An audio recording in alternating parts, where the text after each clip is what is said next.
Assalamualaikum warahmatullahi wabarakatuh. Innal hamdalillahi nahmaduhu wa nasta'inuhu wa nastaghfiruh wa nu'minu bihi wa natawakkalu alayhi wa na'udzu billahi min sururi anfusina wa min sayyiati a'malina may yahdihillahu fala mudilla lahu wa may yudlil fala hadiya lahu. Ashhadu an la ilaha illallah wa ashhadu anna Muhammadan abduhu wa rasuluh sallallahu alaihi wa ala alihi wa ashabihi wa baraka wa sallama tasliman katsiran katsira. Faqad qala Allah ta'ala fi kitabihil karim, a'udzu billahi minasy syaithanir rajim. Ihdinas siratal mustaqim, siratal ladzina an'amta 'alaihim ghairil maghdubi 'alaihim waladdallin. Amin. Amma ba'd. Bapak-bapak, para hadirin sidang jamaah sholat subuh Masjid Al-Lafali rahimani wa rahimakumullah. Kita wajib bersyukur kepada Allah bahwa pada pagi hari ini Allah telah membangunkan kita dari kematian kita yang sementara, karena tidur adalah saudaranya mati. Lalu Allah subhanahu wa ta'ala perjalankan kaki kita menuju rumah Allah di bumi, karena masjid adalah rumah Allah di bumi, sehingga kita bersama-sama menjadi tetamunya. Tidak bosan-bosan kita selalu mengulang-ulang hal ini, karena nikmat kesempatan, kemampuan untuk menghadiri panggilan Allah menjadi tetamunya merupakan nikmat yang sangat besar, yang kadang-kadang orang tidak mampu mengapresiasi nikmat besar ini sehingga tidak istiqomah. Yang kedua, salawat dan salam semoga tetap tercurahkan kepada junjungan kita Nabi Agung Nabi Muhammad sallallahu alaihi wasallam, yang dengannya kita bisa bersama-sama berkumpul untuk mengkaji daripada Al-Quran. Kita mesti bangga karena kesempatan kita belajar bersama-sama di pagi hari ini di rumah Allah ini merupakan kesempatan yang agung, karena setiap waktu kita akan dihitung oleh Allah. Maka jangan gunakan yang lain, ya. Jangan sambil main HP, ya, walaupun tubuhnya kita sudah di musola mengikuti pengajian, tapi pikirannya game itu nanti, ya, main HP, ya, terutama para santri, ya, konsentrasi. Kita belajar sama-sama, wakaf waktu, ya, untuk Allah subhanahu wa ta'ala, jangan disambi dengan yang lain. Hadirin rahimani wa rahimakumullah, pada kesempatan pagi hari ini kita akan kupas, ya, bersama-sama ayat ihdinas siratal mustaqim.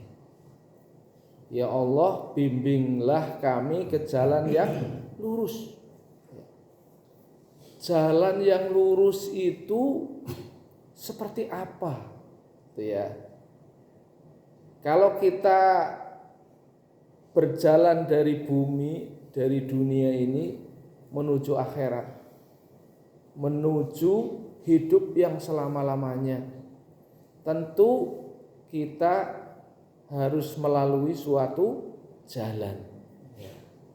Kalau digambarkan jalan itu yang menghubungkan dari dua tempat yang berbeda, yaitu dari dunia ke akhirat atau dari dua titik yang berbeda, maka bila ditarik garis, maka ada tidak terhingga banyaknya garis yang bisa kita buat dari titik satu ke titik yang lain, ya. Tetapi yang lurus hanya satu. Yang lain yang menghubungkan dua titik itu adalah garis bengkok semua. Dan yang bengkok tidak terkira banyaknya, tidak terhingga banyaknya.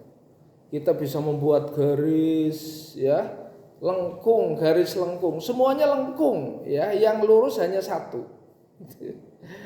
Nah, ternyata itu adalah merupakan sebuah ayat ilahi juga, ya, yang ada di alam. Ini ayat kauniyah yang ada di matematika. Ayat kauniyah ini menjelaskan kepada kita bahwa hidup itu adalah kebebasan, tetapi berkonsekuensi. Kita itu bebas memilih, tapi pilihan yang tepat hanya satu. Pilihan yang tepat, yang benar, yang diridhoi Allah dalam menjalani hidup ini hanya satu, yaitu jalan mengikuti Allah dan Rasul.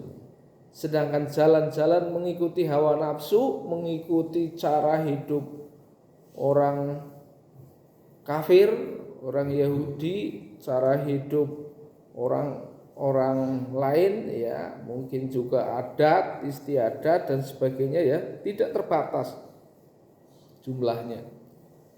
Tetapi cara hidup Allah dan Rasulnya hanya satu, itulah yang diridhoi oleh Allah Subhanahu wa ta'ala. Inilah namanya pilihan cerdas, ya. Pilihan cerdas adalah pilihan yang dapat memberikan konsekuensi selamat, ya. Jadi semuanya boleh milih, silahkan. Tetapi setiap pilihan yang kita pilih ada konsekuensinya. Konsekuensinya itu menjamin keselamatan apa tidak, gitu, ya. Kalau hanya senang, ya, sesaat banyak, ya kan. Ada dua orang, yang satu adalah mereka memilih jalan senang, tapi tidak memilih konsekuensinya. Ada wanita cantik dipentelengi, lalu disikap, diciumi, mungkin senang dia, tapi konsekuensinya itu berdosa, kan gitu, ya. Jadi kadang-kadang konsekuensi itu yang tidak dipikirkan, ya. Ngikuti seneng, gitu, ya. Padahal seneng itu tidak mesti membawa bahagia. Seneng yang membawa bahagia itu adalah kita menyenangi apa yang disenangi oleh Allah dan Rasulnya, ya. Tetapi kalau melalui proses yang benar, dia nikah dulu dengan cara yang benar, dia juga bisa mendapatkan, ya kan, si wanita itu. Tetapi beda, dia sekarang mendapatkan dengan cara yang benar, dia juga senang, tapi senangnya adalah senang yang bawa bahagia. Hadirin rahimani wa rahimakumullah, sehingga seringkali kita berpikir, ya, kalau begitu keterampilan memilih itu bukan keterampilan yang mudah, itu, ya. Karena ketika kita dihadapkan pada suatu pilihan, maka pertama kita harus tahu dulu, ya, mengilmui dulu. Ini baik apa buruk, gitu, ya. Ini benar apa salah. Itu kemampuan menilai yang harus ada, ya. Jadi kemampuan memilih itu ya, memilih itu memerlukan keterampilan dengan kemampuan tinggi ya. Ya. Pertama, apakah dia bisa menentukan bahwa apa yang akan dilakukan itu baik apa buruk. Biasanya baik atau buruk standarnya itu adalah standar menurut agama, norma agama, ada norma hukum, norma kehidupan masyarakat, ya kan? Bahkan norma adat. Kalau adat tidak bisa menjamin, wah ini baik. Biasanya kalau norma adat baik itu karena umum, gitu ya. Ini sudah umum, ini ya baik gitu ya. Tapi kalau norma agama ya itu sudah berbasis pada dalil dan sunnah. Ya. Kalau norma hukum itu mungkin berbasis pada ketentuan-ketentuan peraturan yang berlaku secara hukum. Nah ini artinya orang bisa memilih itu berarti sudah harus memiliki kemampuan yang banyak gitu. Sudah punya ilmu. Nah ini maka kalau kita tumbuh ya dari kecil ini perlu bimbingan. Cuman kadang-kadang ya anak sekarang itu kalau dibimbing ya tidak seperti anak yang dahulu ya. Karena sudah banyak godaannya sekarang ya. Jangankan ya ini sekarang godaan yang paling berat setan gepeng. Setan gepeng atau HP ini godaan yang sangat berat ya, super berat ya.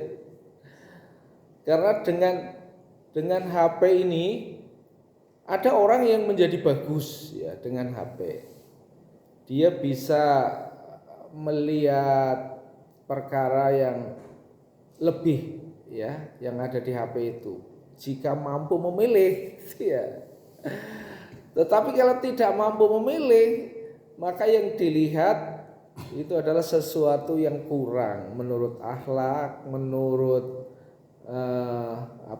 standar hukum, standar kebaikan itu lebih banyak buruknya ya. Maka kemampuan memilih konten HP menjadi sangat penting.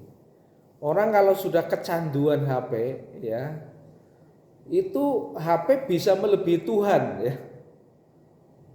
Bahkan bisa jadi Tuhan itu sendiri. Karena Tuhan itu definisinya sesuatu yang paling penting, sesuatu yang dianggap penting itu Tuhan ya. Jadi Tuhan itu sangat banyak dalam kehidupan itu, ilah itu dalam kehidupan ini sangat banyak. Salah satu ilah itu ya HP itu. Mengapa? Karena dia mampu untuk membujuk seseorang sehingga lebih dipentingkan dari yang lain. Ada orang yang karena HP sudah jadi Tuhan, maka dia tidak bisa lepas dari HP. Ya. Itu walaupun dia sedang sekolah, ya tetap nggak dengerin gurunya, tetap mainan HP. Walaupun dia di masjid gitu ya, dengerin pengajian ya main HP gitu. Walaupun di hadapan orang tua, lagi dikandani orang tua juga tetap main HP. Bahkan setiap waktunya walaupun waktu sholat dia memilih mainan HP. Dipanggil sholat nggak mendatangi sholat ya, tapi dia asik main HP. Karena apa? Ini lebih penting, lebih menyenangkan. Itu sudah dia membuat tandingan ya terhadap Allah. Artinya dia sudah menjadikan HP sebagai Tuhannya. Mengapa menjadi itu? Karena dia telah membuat keputusan bahwa ini yang penting buat saya, kan gitu. Kalau sholat nggak penting buat saya, kan gitu. Sehingga tidak mendatangi sholat. Karena apa? Menganggap tidak penting, ya. Yang penting main HP itu yang menyebabkan orang menjadi sesat. tersesat itu ya. Jadi tersesat hakikatnya adalah penentuan pilihan. Ketika dia tidak mampu membuat pilihan dan membuat keputusan yang tepat, dia sudah bisa menjurus kepada syirik itu tadi ya. Jadi syirik hakikatnya adalah merupakan sebuah perilaku yang mementingkan makhluk daripada Tuhannya kan gitu ya. Jadi dia sudah menjadi tandingan, bahkan lebih dicintai ya, lebih ditaati ya, lebih ditaati, lebih dicintai daripada Allah. Ini syirik yang orang kadang-kadang tidak sadar bahwa dirinya sedang terjebak dalam syirik gitu ya. Hadirin rahimani rahimakumullah, maka ihdinas siratal mustaqim, bimbinglah kami ke jalan yang lurus, itu adalah doa yang wajib dipanjatkan sekurang-kurangnya 17 kali dalam satu hari. Mengapa begitu? Iya, dan Allah Subhanahu wa taala pasang doa itu di dalam sholat, dan dalam sholat itu setiap rakaatnya wajib dibaca. Kalau tidak dibaca maka tidak sah sholat kita. Nah, hadirin rahimani wa rahimakumullah, cuman terkadang karena syirik ini sudah bekerja sama ya dengan hawa nafsu, syaitan, kolaborasi antara syaitan dan hawa nafsu itu menjadi sangat kuat ya, sangat luar biasa. Syaitan begitu cerdiknya tapi lemah, tapi hawa nafsu begitu kuatnya tapi bodoh. Itu kan repot ya. Ya hawa nafsu dibacain tasbih subhanallah, subhanallah, subhanallah, tetap ada dalam diri kita, nggak lari gitu kan. Syaitan gitu ya, kalau udah a'udzubillahi minasyaitonirrajim lari, tapi cerdiknya luar biasa dan istiqomahnya luar biasa. Summala atiyanahum min baini aydihim wa min khalfihim wa an aymanihim wa an samailihim wa la tajidu aktsarahum syakirin. Itu udah jibakunya setan itu luar biasa.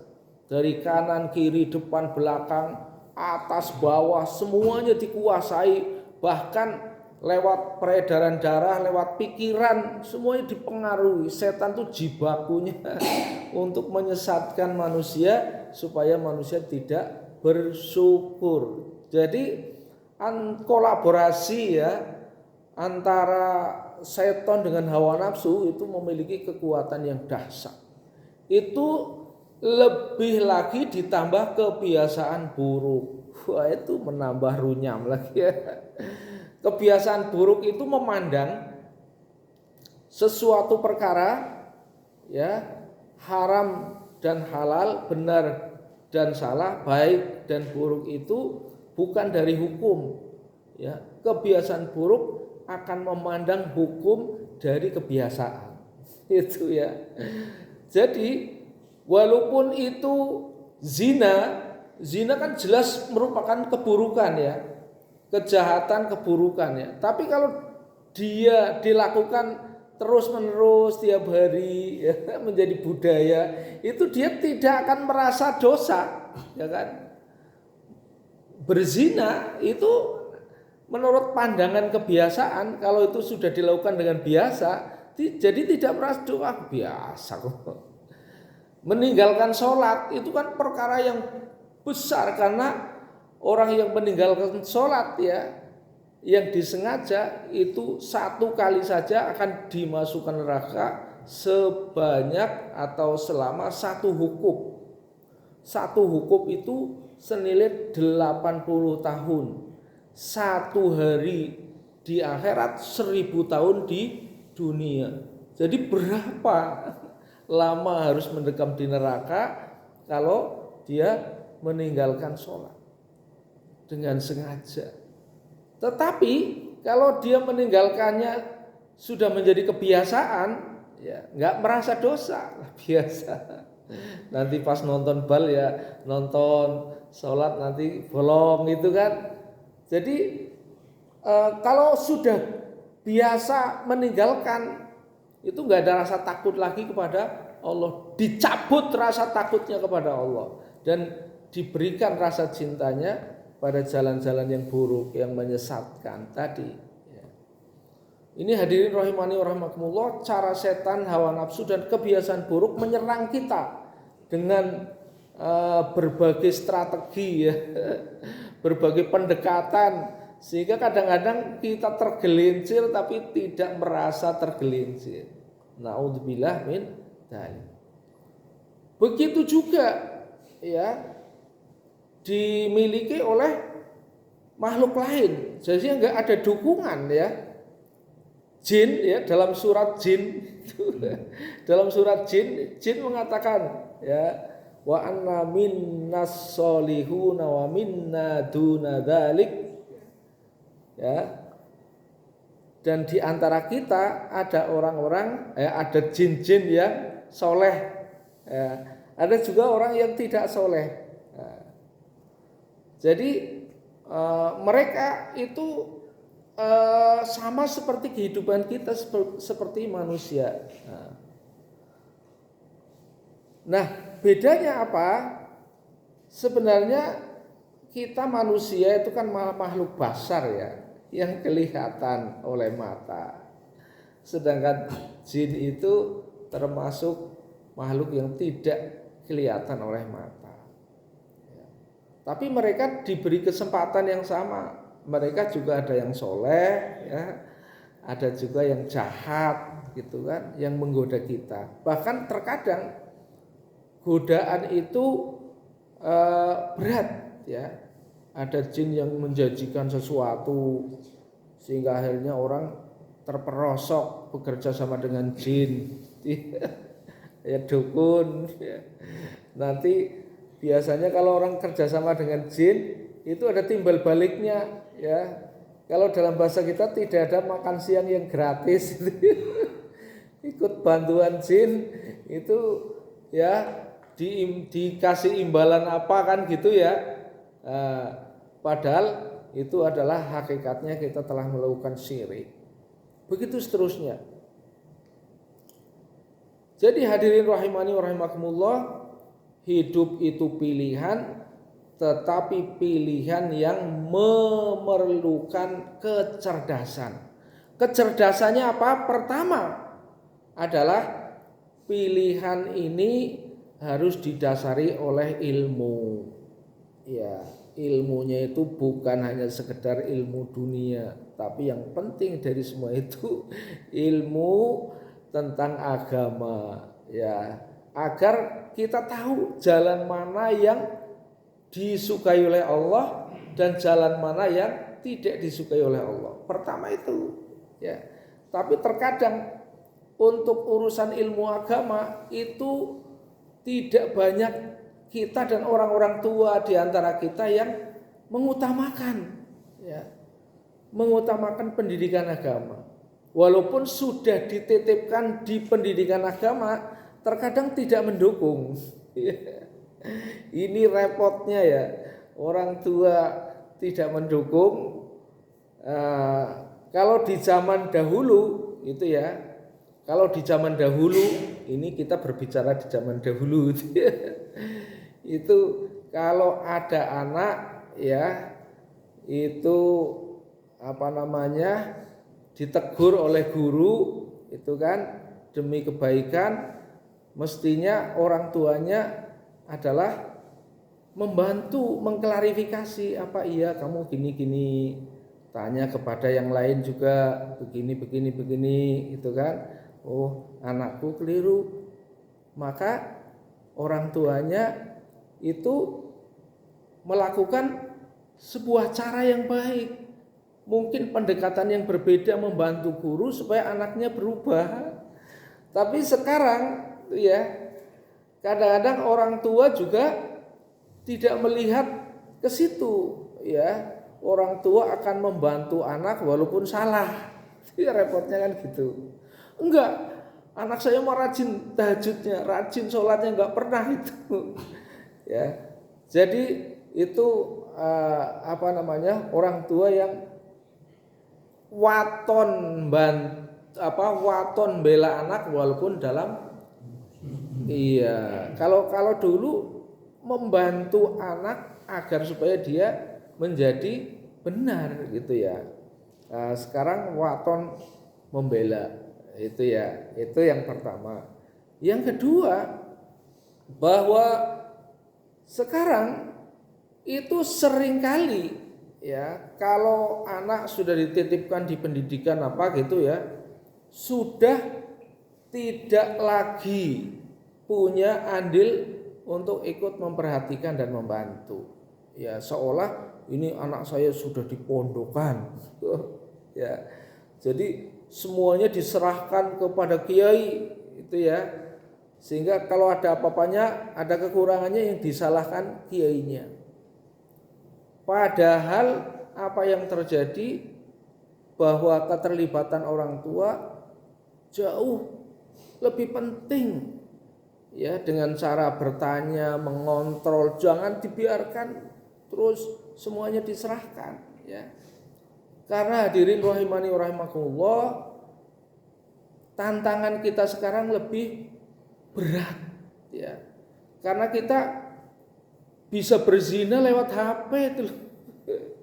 Ini yang paling sulit untuk dikontrol oleh kiai ya.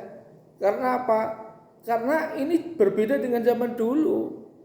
Kalau dahulu ya yang namanya mainan paling ya mainan catur, mainan-mainan yang sepak bola.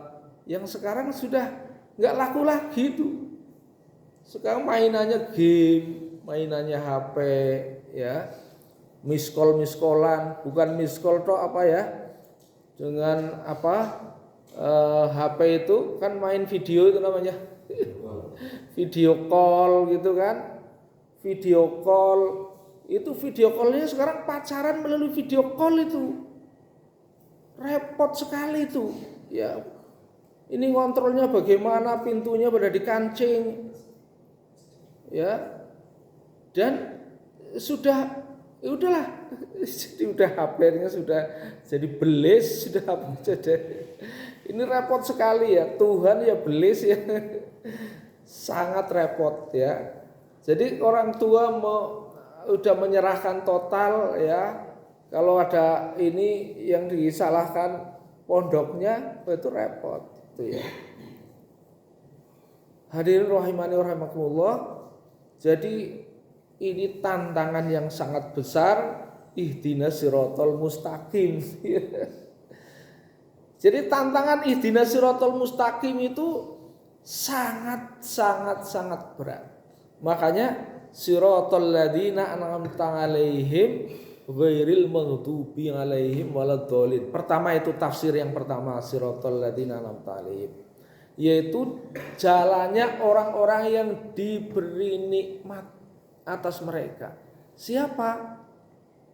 Nah, itu ada dua penjelasan ayat ini. Yang pertama, ghairil maghdubi 'alaihim waladdallin, yaitu bukan jalannya orang-orang yang dimurkai dan tersesat. Orang yang dimurkai itu adalah orang Yahudi. Ini kalau kita lihat tafsir Al-Quran ya, orang-orang tersesat adalah orang-orang Nasoro. Sedangkan yang kedua, tafsir yang kedua, ghairil maghdubi 'alaihim waladdallin. Tadi pertama, yang kedua siratal ladzina an'amta 'alaihim minan nabiyyin wasiddiqin wasyuhada'i wassolihin wa hasuna ulaika rafiqa. Ini tafsir yang kedua. Jalannya orang-orang diberi nikmat dari kalangan para nabi, para siddiqin, para syuhada dan para solihin. Mereka adalah teman baik kita. Makanya doa yang harus kita panjatkan ya, yaitu ya Allah, mohon kepada Engkau ya Allah agar supaya kami dibersamakan dengan orang-orang yang baik. Wa tawaffana ma'al abror, matikan kami bersama orang yang baik ya. Hadirin rahimani wa rahimakumullah. itu kalau berbicara sirotol mustaqim. Nah, untuk dapat membantu anak-anak kita berjalan kepada sirotol mustaqim, bagaimana caranya? Pertama, kita harus menanamkan keyakinan dulu ya. Pertama itu adalah keyakinan. Karena orang itu kalau keyakinannya terhadap akhirat itu tidak ada, keyakinan kepada surga dan neraka itu tidak tertanam, maka orang tidak lagi cinta kepada kebaikan, kepada kebenaran, kepada Allah dan Rasulnya, cinta kepada surga ya, itu nanti hilang. Kalau orang hilang takutnya kepada Allah, dia tidak mempertimbangkan Allah suka atau tidak, Allah malah tidak, boleh nanti masuk surga apa neraka. Itu kalau sudah hilang dari pertimbangan akal dan pikirannya, orang itu tidak punya arah, akan berbuat sekarpe. Hidup ini bebas ya. Kayak orang ateis, tidak mempertimbangkan Tuhan, marah atau tidak, Allah suka atau tidak, hidupnya itu berdasarkan keinginan gitu. Itu pertama ya. Kalau orang waton tidak takut kepada Allah dan Rasulnya ya, jadi waton hanya dasarnya ingin, maka nanti sudah sangat repot. Pertama itu. Yang kedua, anak kita harus ditanamkan ilmu. Ilmu dengan pengetahuan itu adalah dua hal yang berbeda ya. Kalau ilmu lebih bagaimana kita mendominasikan daripada rasa takut kepada Allah ya. Makanya ilmu biasanya terkaitannya dengan agama. Sedangkan pengetahuan lebih bagaimana lebih menajamkan pada orang menjadi tahu ya. Maka biasanya pengetahuan adalah sains dan teknologi, itu lebih ke pengetahuan. Makanya ilmu pengetahuan ya. Hadirin rahimani rahimakumullah, ini menjadi sangat penting. Sekarang orang dijejeli dengan pengetahuan ya, tapi ruh ilmunya ya itu hilang. Sehingga untuk percaya, untuk berorientasi kepada Allah dan Rasulnya hilang ya.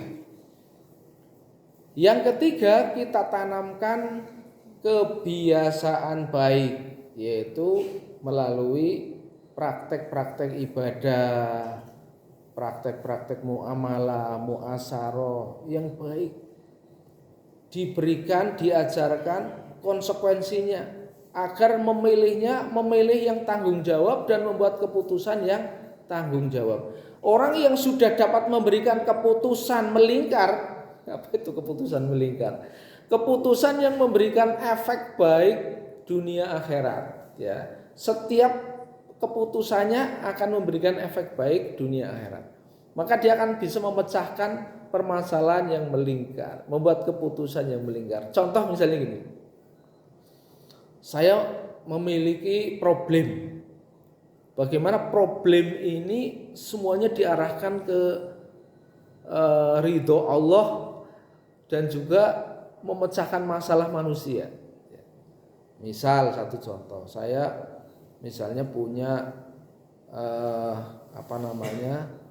katakanlah punya kawan, punya tetangga, punya siapapun lah ya, sesama muslim. Itu kawan kita mempunyai problem, disampaikan kepada kita, Pak, saya punya problem. Apa itu? Bisa nggak saya bantu? Saya pengen punya pekerjaan yang halal, yang baik gitu ya. Oke ya. Terus dia berpikir untuk diri sendiri. Wah, saya juga punya masalah, yaitu saya punya anak TK, perlu juga antar jemput. Saya masih punya problem ini. Nah ini dia elaborasi. Udah sekarang begini gimana? Kamu saya tak belikan motor, ya.